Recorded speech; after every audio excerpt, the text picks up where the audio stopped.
My winner and Sora's winner, James Madison. So we actually agreed on this one.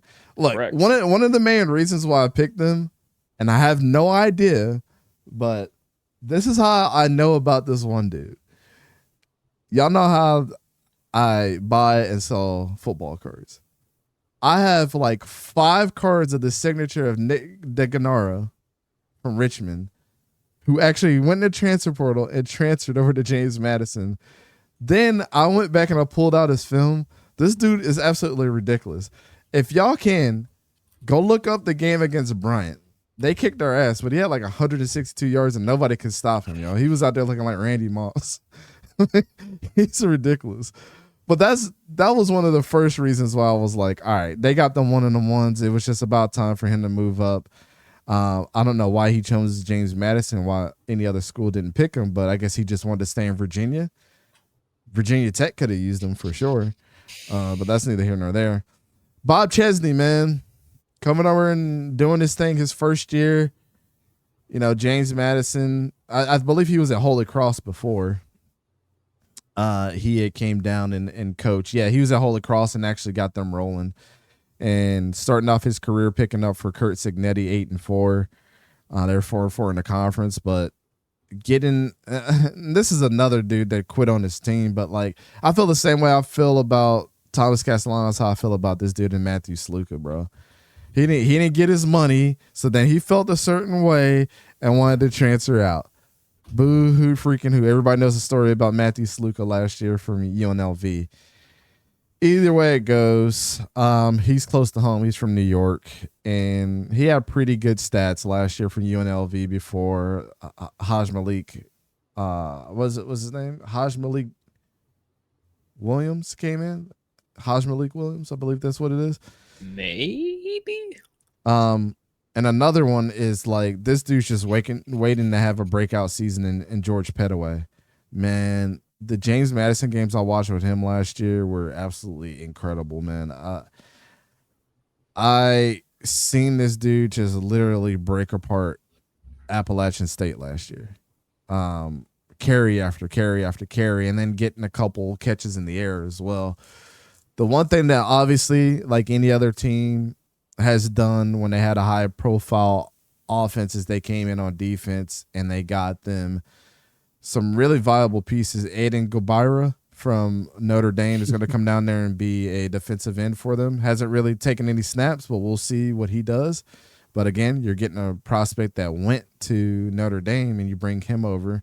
They get another defensive end, another corner from the FCS level. Curtis Harris Lopez comes over that used to be under Bob Chesney at Holy Cross. So that's a familiar face that's coming over, kind of doing the 𝗕𝘂𝘀𝘀𝘀𝗀 thing, right?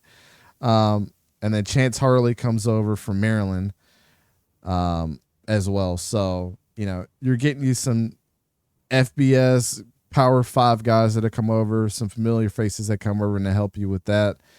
And yeah, man, I love all the moves that they made, especially the DeGennaro pick, man. Like, this is last year eligibility, and I hope he has a big year, and I hope we see his name start to get circulated throughout the NFL draft season, because you heard it here first. I'm a big fan of Knicks, man, for sure. Sorry, I didn't mean to take your thunder.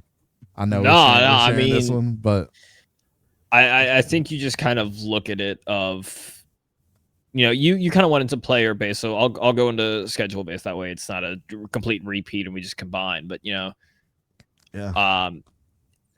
Appalachian State, Coastal Carolina, must win. Can't get any upsets like Georgia State, Old Dominion. So it's like your schedule for James Madison is easy enough. You know, it's very much an act like you've been there before, because you have.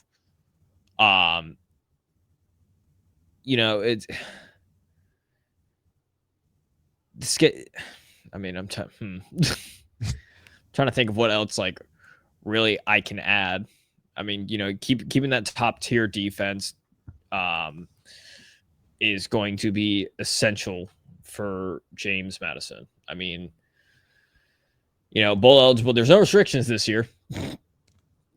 That is true. Let's be known. There are no bowl restrictions. I think that's also something. I totally forgot about that. Yeah, I think that's also something that's like an extra chip on their shoulder, you know? Yep. Like with those bowl restrictions, I think that's something that it's like, man, we could have. I'm not saying make noise being like, oh, they could have been in the college football playoff, but it's like they could have gotten big enough and carried in a lot more momentum into this year.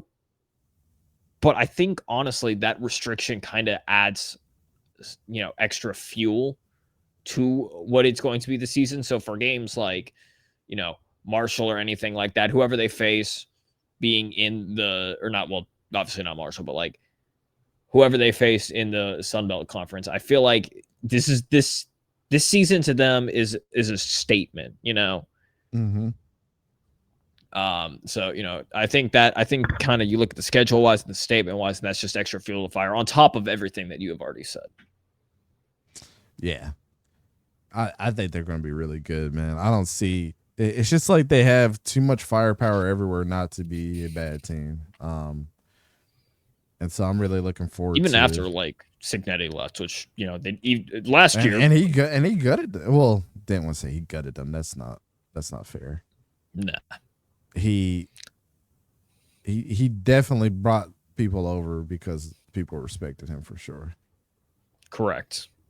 Yeah. Well, Jason has Texas State, and everybody else. Well, I'm sorry.